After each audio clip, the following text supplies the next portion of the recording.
everyone, well today I'm Sophie, your pilot into the universe of Chinese. Let's continue unpacking me related characters. And today's looks very much like yesterday's, except it got a little bit simpler.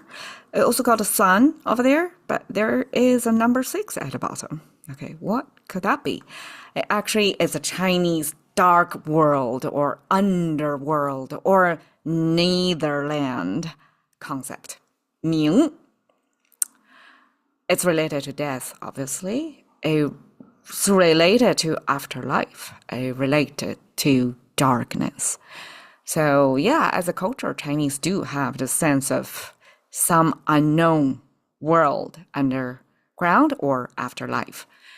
And you can see traditional looks exactly the same versus 2,000 years ago. It's got this weird looking thing, almost like a space needle tower kind of thing. But that's how Chinese spell number 6 back then. And you can see the 2 strokes here kind of separated this otherwise the same column, kind of a hyperbola shape with this wrapping around with a tip at the top. So the contemporary number 6 is totally, it's quite a dramatic change, let's say, from the past 6. So number 6, I don't know much about I Ching, so the book of change. I was intending to dive in, but I feel like my philosophical understanding was limited. So it would be really quite a stretch to challenge my knowledge base to explain to you guys what I hardly understand much. But there was this whole Taoism understanding of the world model back then. Number 6. I guess this associating number with a certain meaning was not a unique thing in Chinese. So in the Taoism framework, or I Ching explained that number 6 is the starting of the yin power. And we know yin and yang, right? Yang normally it means more energy, daytime, masculinity, and yin is femininity, underground, low energy, darkness. And yin, we also use this character to describe the underworld, simply low energy place. And number 6 is the starting point, kind of a transitioning from the yang to the yin.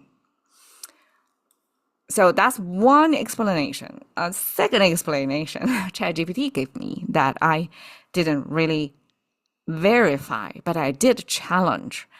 Okay, according to ChatGPT, this is nothing to do with number 6. It's 2 hands reaching upwards, and it kind of means human hands reach out to cover the sun, the light source, to make it artificial dark, I guess. But then I challenged whose hands? Like who and why cover? Who has the power or the scale to cover the sunlight? And who has the intention to cover? Why to cover that? Not a clear explanation there. But that's one version of to show, like human gesturally to show, because to express light, bright, young, we can draw the sun there. But how to express its opposite meaning, the dark, the low energy, like dark is like you cannot see anything. How are you going to visualize? You cannot see anything kind of thing, right? So you cover the sun, and with human hands covering the sun. Okay, I think I like the I Ching version explaining that, except that I don't know much about that, that I cannot go any deeper. But this, in our everyday use, is related to underworld. Examples. Well, 冥想 actually is not the underworld per se, but it's dark thinking. Well, it doesn't mean evil thinking either. Okay, so dark here in Chinese doesn't associate directly, linearly to evil in Chinese concept. 冥想 actually is a Chinese translation of meditation. Okay, so this human hand explainer can explain that we cannot cover the sun for everybody else. We can cover our own sun. We can make our own bedroom dark so we can have ideally complete darkness so when we sleep, right? So this, our hand, means we actively take our own agency to cover the sun, to wipe out the light source so that we can stay in the dark.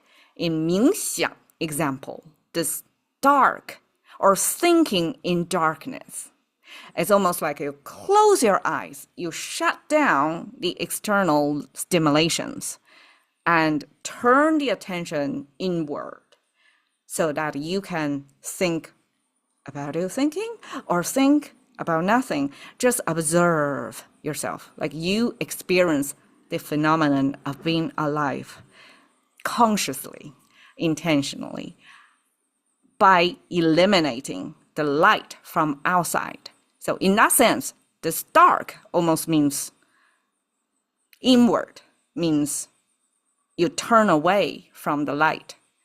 You look to the blank space that's deep in the recesses of your mind. Okay, that's 冥想. Now we insert two words in there. 冥思苦想. Chinese, when we talk about 冥思苦想, it's not exactly meditation anymore. It's very actively and painstakingly thinking because we have this bitter think. Okay, 冥思 dark. 思 is also think. So both 思 and 想 are thinking. Actually, I forgot what's the difference between 思 versus 想. This is about a farm field, right? So the farm field of your heart. So it's basically describe your mental space, your mindscape.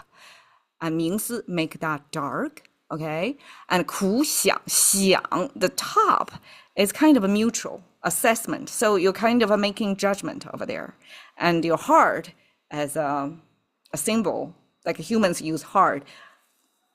In English and Chinese as well, we use heart as a kind of a processing of information. Even emotional information is also information, right? Emotional processing is also informational processing. So 想 is this assessment in there. So 冥思苦想 means like you shut out all the noises, you focus in your own darkness of your mind, your heart farm field. And then you stay in that bitterness, to taste the bitterness, to do, I guess, pros and cons analysis so that you can come to a conclusion or come up with surfacing some findings about things. So that's Chinese 冥思苦想, the describing of this deep thinking process. Now, it takes long. And it kind of, you got to be comfortable sitting in that darkness and taste the bitterness when you couldn't figure out yet, when your brain is busy computing yet. You have to, accept the twirling of your mind internally. So Chinese use 冥, this darkness, and 苦, this bitterness, to pair with our mental processing. Okay, 冥冥之中. Chinese has no problem of double down on the same character, write one after another. We don't regard it as redundancy. Actually, a kind of repetition gives you kind of a rhyme, a rhythm. So there is a certain linguistic beauty in there, right? 冥冥 is a Chinese way to describe underworld, darkness. 之中, within that darkness.